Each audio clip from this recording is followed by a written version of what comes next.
December 22nd, 1944. A gray, biting cold settled over Bastogne. Snow lay in thick drifts between hedgerows.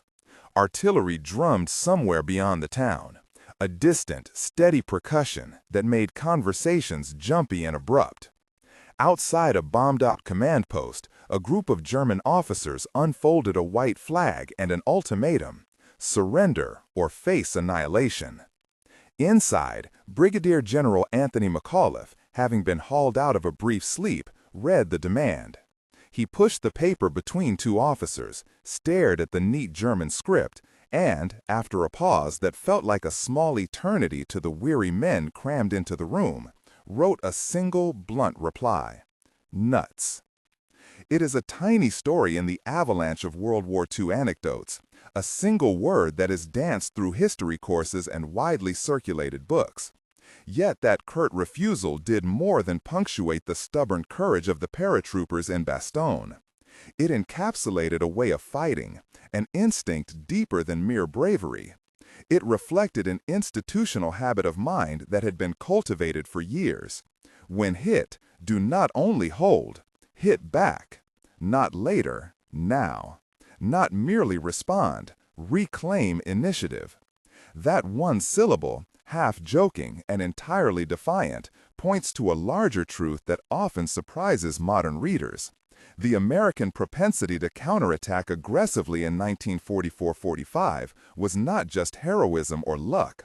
It was a deliberate doctrine, born of painful self-study, reorganized training, and a conscious decision at the highest levels of the Army to train officers and men to do the unexpected thing under pressure. If this story intrigues you, consider subscribing.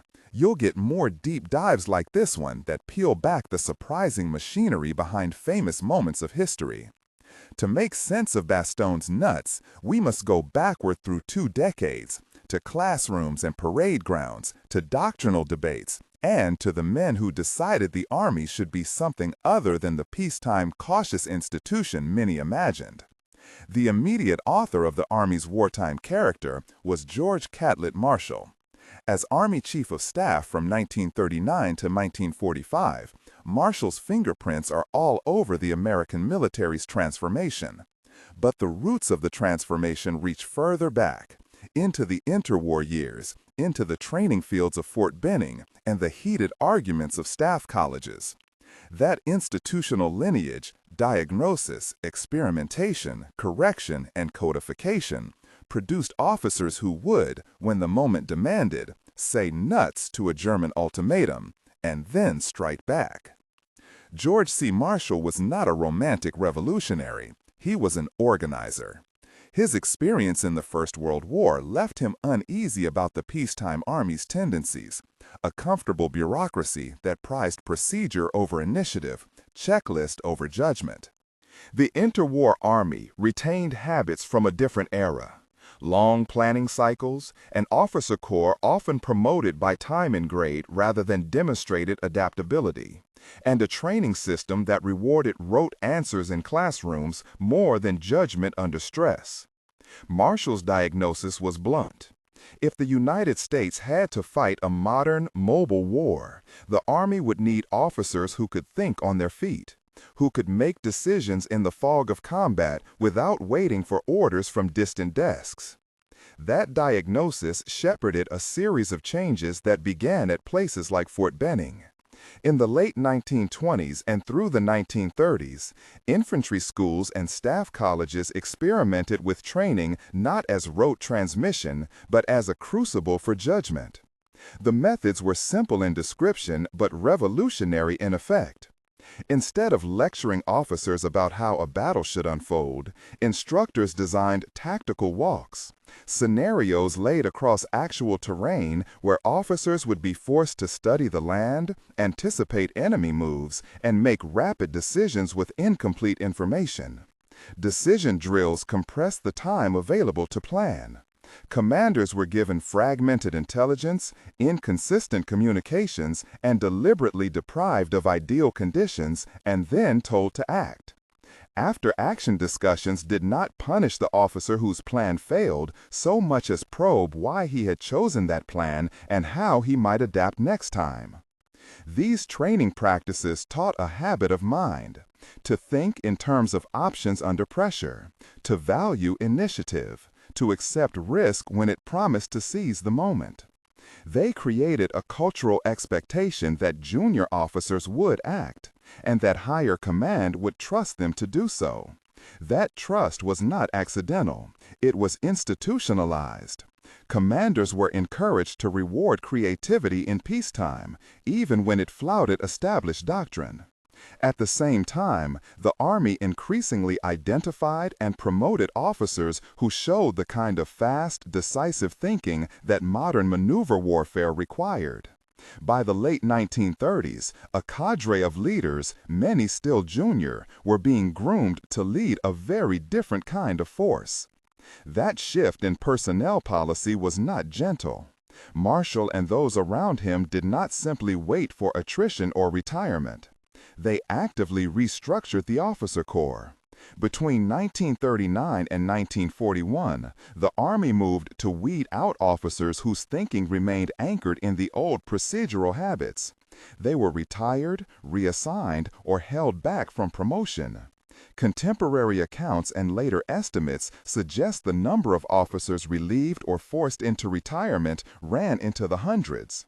Historians give different totals and scholars debate exact figures, but the point is categorical.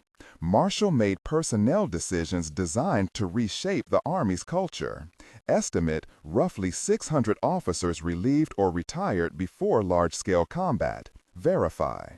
Simultaneously, the Army sought validation on a larger scale. If tactical walks and decision drills created a new habit of mind at the company and battalion level, then the Louisiana maneuvers, gigantic, real-world exercises across hundreds of miles of terrain, would prove whether that new method worked at scale. Conducted in 1940 and 1941, the maneuvers pitted tens of thousands of troops against each other across swamps, rivers, and the winter-sodden roads of the Deep South. They were theater-sized experiments in mobility, logistics, command and control, and the human factors of extended operations. The Louisiana maneuvers exposed problems that training fields could not simulate. Supply lines that seemed adequate on paper clogged under weight and mud. Communications that functioned in classroom drills failed when networks stretched across dozens of units. Yet they also illuminated a crucial correlation. When units had been trained to make decisions at lower echelons, when junior leaders had practiced in adapting quickly to changing ground, their formations handled chaotic realities better. The maneuvers did not produce an immediate panacea. They produced a catalog of errors and an institutional will to correct them. Fortifications of mind and muscle, how to move a division quickly, how to keep fuel and rations flowing, how to integrate artillery and armor, were refined under that crucible.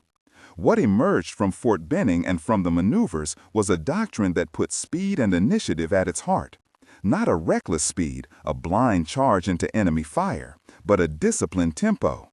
Tempo, in this sense, is the rhythm of operations, the ability to act faster than the enemy can adapt. A force that can close with the enemy, exploit a gap, and immediately follow through with supporting fire and maneuver forces a decision upon the opponent. The underlying logic was simple and stark. If you can seize and maintain the initiative, you force the enemy to react to you. That dynamic produces dislocation of enemy plans, greater chances for local success, and, when supported by industry and logistics, the operational advantage that cumulates into strategic momentum. But this American logic was not the only one in the physics of modern war. By studying contrasts, we can better see the specificity of the American choice. The French Army, scarred by the losses of 1914-18, embraced a doctrine of defense anchored in fortification and methodical attrition, a posture geared to blunt assaults and bleed attackers through prepared positions. British doctrine, in many parts, prized careful preparation and combined arm synchronization, often preferring deliberate, methodical advances under artillery and air umbrella. The Soviet Union's approach evolved into massive, centralized counterattacks and deep offensives, huge in scale but often rigid in execution, dependent on overwhelming numbers and heavy casualties. Each model had strengths and severe limits. The American approach, promoting delegated decision-making, emphasizing speed, and training junior leaders to act, meant accepting certain risks at lower levels for the possibility of quicker, decisive results across larger fronts. The theoretical advantages of this approach were clear on paper. The practical test would come in the crucible of actual combat. No textbook, no exercise can fully replicate the smell of cordite, the shock of a mortar barrage, or the chilling, disorienting fog of a night attack. America's newly minted doctrines would be tried first in North Africa and then in the wider Mediterranean and European theaters. If Fort Benning and the maneuvers had prepared the mind, the coming battles would test whether that mind could translate into muscle under pressure. The North African campaign became the first harsh laboratory. American units, many led by officers shaped by the recent changes, arrived in Tunisia and Algeria facing a veteran Axis force seasoned by years of desert fighting. Early engagements revealed strengths and sobering weaknesses. In some encounters, American initiative produced surprising results. Audacious raids, clever uses of combined arms, and bold counter-moves that exploited local terrain and enemy complacency. But there were also stinging setbacks where inexperience, poor coordination, and logistical shortfalls led to costly reversals. The most famous of those early tests was the battle at the Kasserine Pass in February 1943. There, American formations were hit by a sharp, mobile German assault. Units were outmaneuvered and, in places, routed. The pass showed that doctrine, no matter how cleverly designed, could be undone by poor leadership at crucial nodes, by breakdowns in communication, or by insufficient adaptation to enemy methods.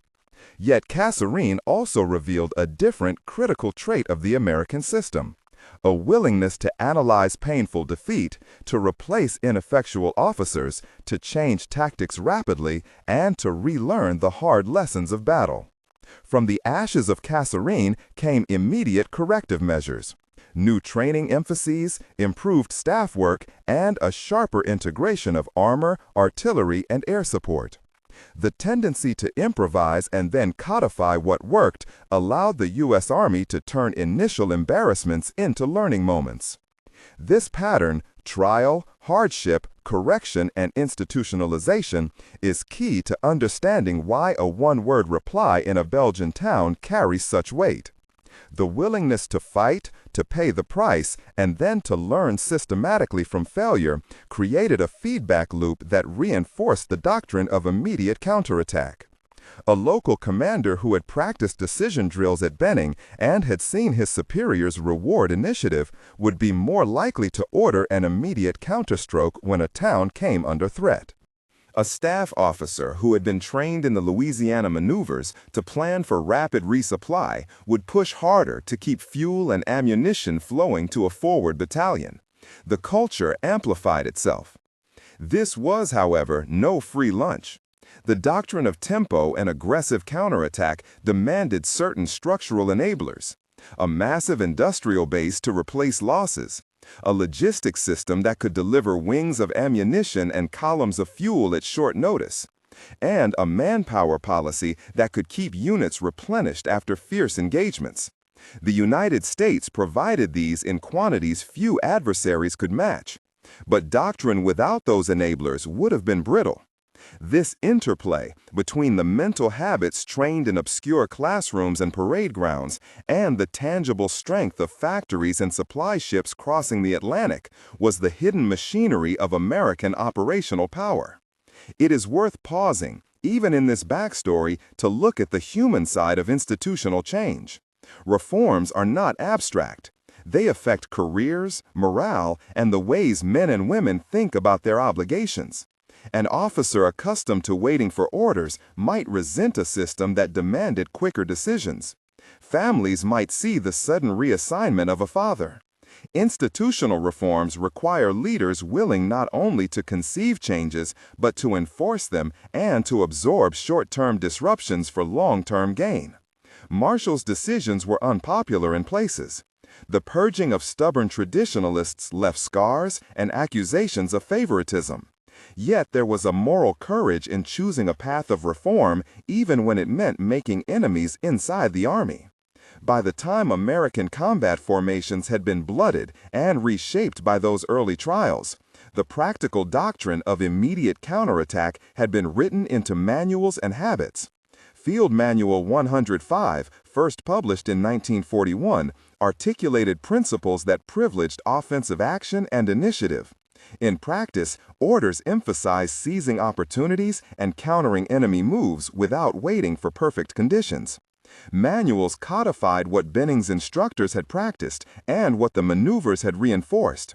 When attacked, strike back hard and fast, maintain tempo. Use combined arms to create and exploit local superiority. But manuals are only as good as the men who carry them into battle. The next phase of the story, how these doctrines played out on the European battlefields, culminating in the tumultuous weeks of December 1944 and the famous siege of Bastogne, would be a test not only of doctrine, but of endurance, creativity, and the ability to translate institutional lessons into frontline action. The Ardennes, the German plan, the shock of the first days, and the American countermeasures are the stage where those ideas meet reality. The nuts reply is a hinge between philosophy and practice. A theatrical instant, yes, but also the outcome of training, promotion, raw industrial strength, and a deliberate cultural choice to prefer action over paralysis. Before we cross that threshold into the Ardennes and the scenes of Bastogne's snow-choked streets, there is more to say about the men who translated doctrine into deeds. George Patton, brash, impatient, fiercely doctrinal in his own way, embodied the aggressive spirit Marshall favored. Dwight D. Eisenhower, by temperament more conciliatory, but by training a master of logistics and coalition politics, provided the strategic glue. Others, like Omar Bradley, Jacob Devers, and countless lower echelon commanders, turned policy into maneuver. Together, they formed a mosaic of temperaments that could execute complex, risk-laden operations when higher command allowed room for initiative. One crucial attribute that developed in the interwar years and matured in the war was decentralization of decision-making. Not every tactical choice would be funneled to a corps or army commander. Instead, battalion and company leaders were empowered to act, to counterattack when facing an incursion, to push the enemy's flank, to commit reserves without waiting for explicit approval. This devolved responsibility required trust and an education system that rewarded judgment. The result was a networked style of warfare. Countless small decisions, taken quickly and often under fire, aggregated into operational momentum. At Bastogne, this meant that when German panzers probed, it was not always a corps headquarters that organized the initial counterstroke. It was a company commander, perhaps indebted to a decision drill at Fort Benning, seizing the chance to savage a German flank. Yet, decentralization had costs. It risked discoordination, premature commitments, or localized disasters that could not be recovered by higher echelons. Hence, the parallel emphasis on communication, liaison, and pre-planned contingencies. The Louisiana maneuvers had taught staff officers the hard arithmetic of supply and the fragility of lines of communication. Theory and practice pressed leaders to build redundant lines and to plan for sudden maneuver. Pre-planning would later make the difference when Eisenhower's headquarters had to execute a dramatic change of axis in the middle of winter, sending a corps-level command on a 90-degree turn to relieve a surrounded town. That 90-degree turn and the larger sequence of maneuvers in the Ardennes is not yet our immediate subject. For now, the important point is that the American counterattack tradition that stunned German commanders in late 1944 had roots in training fields, a deliberate personnel policy, and the hard feedback of early combat. It was cultivated over years, sharpened in exercises, and hardened by learning from bruising mistakes. The next chapter of the story would test whether all of these preparations could be synchronized under the pressure of surprise and in weather that made radios and aircraft unreliable. It would reveal, too, how industrial might and mass manpower interacted with doctrine in ways that were sometimes elegant and sometimes costly. But before we move into the snow and the thunder of artillery in the Ardennes, one more element needs attention: the cultural narrative inside the Army that converted training into a moral expectation. Men were not simply taught how to counterattack. They were told, repeatedly and by example, that it was the right thing to do. That moral framing, often delivered in brief, uncompromising language in training sergeants' barracks talks or in candid staff admonitions, made it dishonorable to wait when action was possible. It is small consolation to debate ethics at that level in the midst of war, but it matters. Institutions sustain themselves in part through norms and shaming mechanisms. A culture that prizes quick, violent initiative tends to produce leaders who will act aggressively and to punish those who hesitate. This is the quieter part of the story, and perhaps the most instructive. The shocking truth behind American counterattacks is not a single secret weapon or a mysterious tactical genius. It is an ensemble, a set of linked choices about training, personnel, doctrine, and industrial capacity that, together, produced a force that preferred to counterpunch immediately. That preference would be tested where the stakes were highest, in the winter of 1944, when German planners gambled on shock and speed, and America's institutional habits met those of its adversary in a crucible that would define the closing months of the European War. The German offensive opened on the morning of December 16, 1944, under a pall of falling snow and a deeper pall of Allied complacency. For weeks, the front in the Ardennes had been thinly held. Commanders had accepted a secondary sector as a quiet place to rest battered divisions.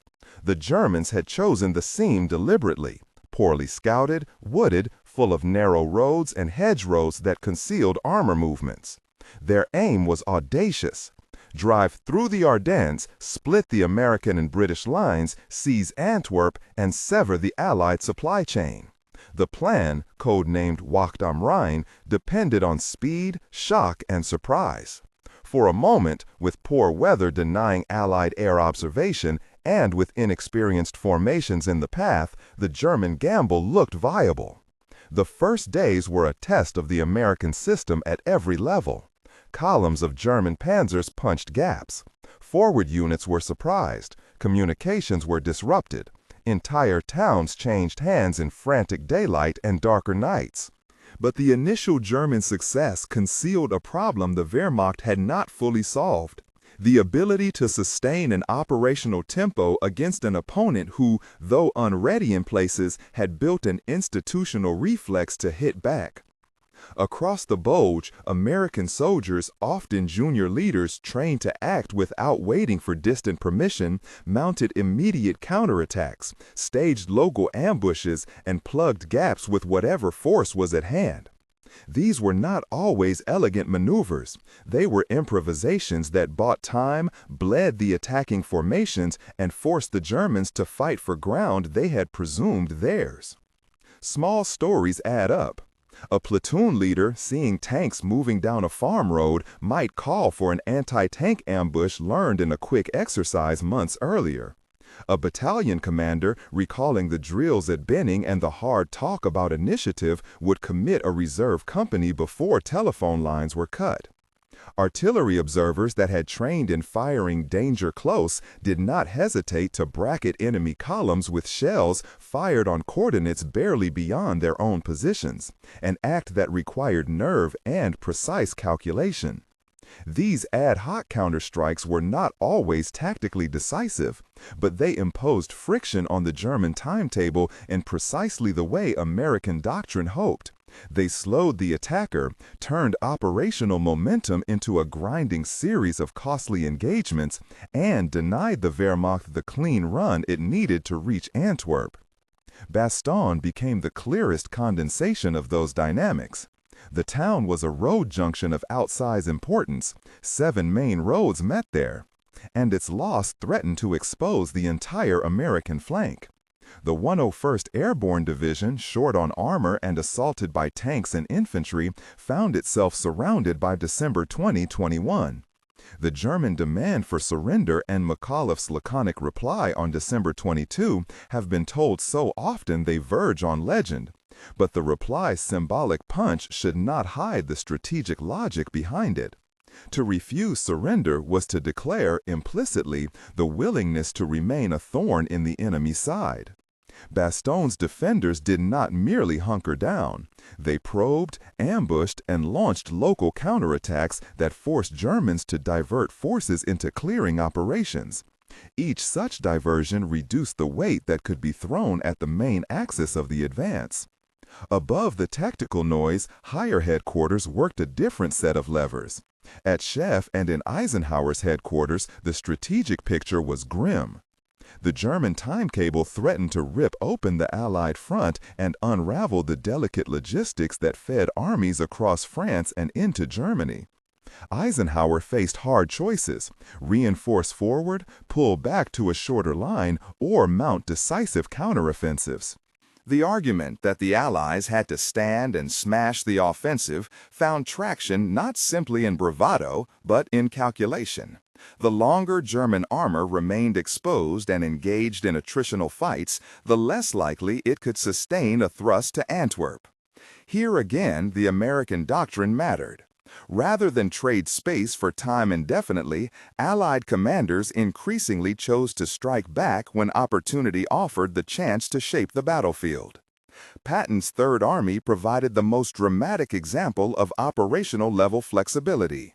Patton, whose temperament fit the culture Marshall had favored, speed, audacity, ruthless emphasis on movement, was not randomly chosen by fate to relieve Bastogne.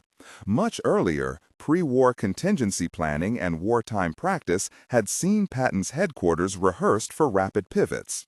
When Eisenhower asked for a corps-level maneuver to the north, Patton's staff executed a 90-degree turn with astonishing speed. Roads were rerouted, fuel pumped forward, trains and trucks reshaped their loads. The movement was not magic. It was the product of rehearsed staff procedures, pre-existing liaison channels, and a willingness to accept risk in order to change tempo. In the dead of winter, against the ticking clock of German advances, Third Army's rapid shift was a showcase of what well-drilled operational art looks like in practice. The relief of Bastogne came in phases. Air operations were hampered by cloud until December 23-24. When the skies cleared, resupply by parachute and airdrop brought needed ammunition and medical supplies to the besieged defenders. On December 26, armored units of elements of Patton's force, among them the Sherman tank widely known as Cobra King from the 4th Armored Division, broke the encirclement and made contact with the 101st Paratroopers. The image of a tank appearing on a snowy ridge and shaking hands across foxholes has become one of the Ardennes' enduring memories. That breakthrough was the result of synchronized action. Armor forward, artillery screening, engineers clearing roads, and logistics pushing fuel forward under pressure. Each element was practiced and expected. When combined, they enabled a critical operational reversal. Inside Bastogne and along the Bulge, dozens of smaller, less screened episodes reveal how doctrine translated to action. Patrols from airborne units slipped into German-held lanes to harass supply columns and to bring back intelligence. Ad hoc assault groups, teams of riflemen, engineers, and anti-tank gunners counterattacked to blunt probes. Artillery units, sometimes with ammunition rationed, fired missions that left no margin for error. One common thread in these vignettes is the moral and psychological impact of immediate counterattack. An enemy that meets resistance at the point of contact loses initiative. It is forced into clearing actions which are time-consuming and costly. The Americans, by repeatedly punching at German thrusts, turned the Wehrmacht's early tactical advantages into operational attrition. This pattern, aggressive local response, combined with large-scale operational pivots, underlined a deeper institutional truth. The U.S. Army had learned to make initiative systemic. Training inculcated it, personnel policy selected for it, and logistics and industry sustained it. Yet, the Ardennes also exposed the doctrine's limitations and costs. The weather and terrain increased the consumption of fuel and ammunition. The frantic pace of counterattacks and repeated holding actions produced high casualty rates. Estimates of American casualties in the Battle of the Bulge cluster in the range of roughly 75,000 to 90,000 total casualties, including around 19,000 killed, though historians differ on precise totals and categories. German losses are also debated, but are generally placed at tens of thousands and often quoted in the range of 67,000 to over 100,000 casualties. Figures vary by source. What is incontrovertible is that the fighting was bloody and expensive on both sides. Doctrine delivered advantage, but at cost. The Ardennes, therefore, is a study in trade-offs. The American preference for counterattack imposed friction on the German timetable and turned early German gains into a prolonged slog. But that preference also demanded an industrial and logistical underpinning that few nations could provide. Sustaining a doctrine of rapid counterpunch required fuel convoys, replacement tanks and vehicles, medical evacuation networks, and the human reservoir to fill shattered units. The United States could harness that reservoir. Its factories were producing at an unprecedented rate, and manpower policies were structured to replenish frontline units. Without these enablers, the doctrine could have been brittle. In the Ardennes, these enablers arrived in time, and they mattered. Beyond the immediate months of 1944-45, the lessons of the Ardennes and the campaigns that preceded it were institutionalized in lasting ways. Field manuals continue to endorse initiative, decentralization, and combined arms integration. Training centers like Fort Benning remained crucibles for decision drill learning. The emphasis on commanders who could think under pressure carried into the U.S. Army's post-war doctrine. The culture Marshall helped shape, one that rewarded initiative and was prepared to replace leaders who could not meet the demands of mobile modern war, became a durable feature of the Army.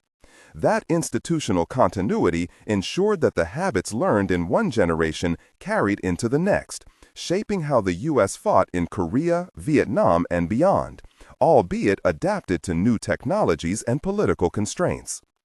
It is important, however, not to turn doctrine into a moral catechism. The American preference for immediate counterattack was a choice among several plausible military logics. The French fixation on fortified defense reflected a painful memory of 1914-18 and a rational attempt to blunt attacks with limited manpower. The British focus on careful combined arms timing sought to minimize casualties and maximize artillery and air power's effects. The Soviet model emphasized deep operations and massive mechanized thrusts, trading enormous casualties for strategic effect. Each approach had context, geography, political will, industrial capacity, and recent memory shaped doctrinal choices. The shocking truth is not that American doctrine was objectively best in some platonic sense.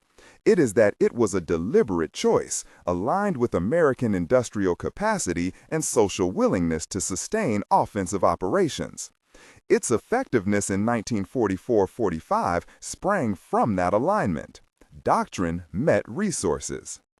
To understand how doctrine becomes effective, it helps to look at the human mechanics of learning inside an institution.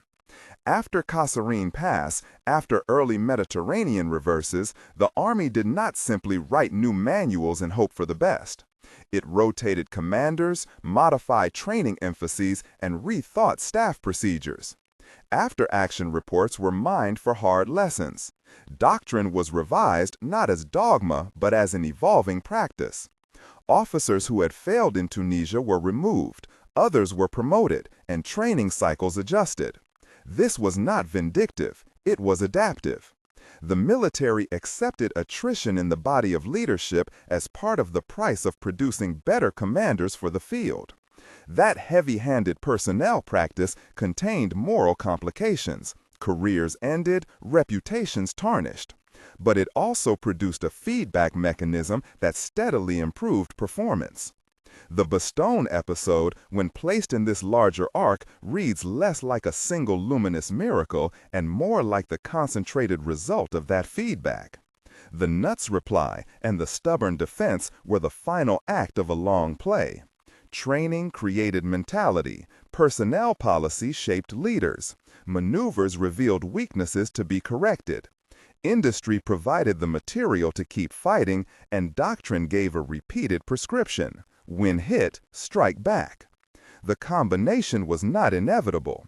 It could have failed at many points. Had industrial output faltered or logistical lines been more easily severed, the capacity to execute repeated counterattacks would have evaporated. Had the Army failed to replace ineffective commanders, or had training remained rhetorical rather than praxis, junior officers might have defaulted to caution. The confluence of choices, resources, and learning produced a system that, in the Ardennes, converted early German shock into prolonged attrition and enemy exhaustion. At the same time, the story warns against romanticizing audacity for its own sake. Immediate counterattack carries real human costs. Men ordered to counterattack into fortified positions faced high risks. The moral calculus of such orders is not straightforward. Pressing the attack can save strategic positions and shorten campaigns, but it also increases immediate casualties. American leaders weighed these trade-offs repeatedly. They did not always choose perfectly. The doctrine's application was messy, and judgments often had to be made with incomplete information and under terrible conditions. Honoring institutional courage does not mean ignoring the human toll.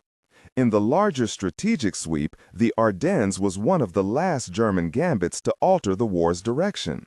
The offensive exhausted what reserves the Wehrmacht retained in the West, and the failure to reach Antwerp ensured that Germany entered 1945 increasingly vulnerable on multiple fronts. The cumulative effect of the American pattern of counterattack, 1,000 small reversals, a few large operational pivots, and a continuous logistical stream helped sap German capacity. By the time Allied armies crossed the Rhine and pushed into the heart of Germany, the combination of doctrine, industry, and manpower had produced an operational advantage that was difficult for the Wehrmacht to overcome. After the war, debates continued in staff colleges and journals about the proper balance between initiative and centralized control, between aggressive counterattack and prudent defense.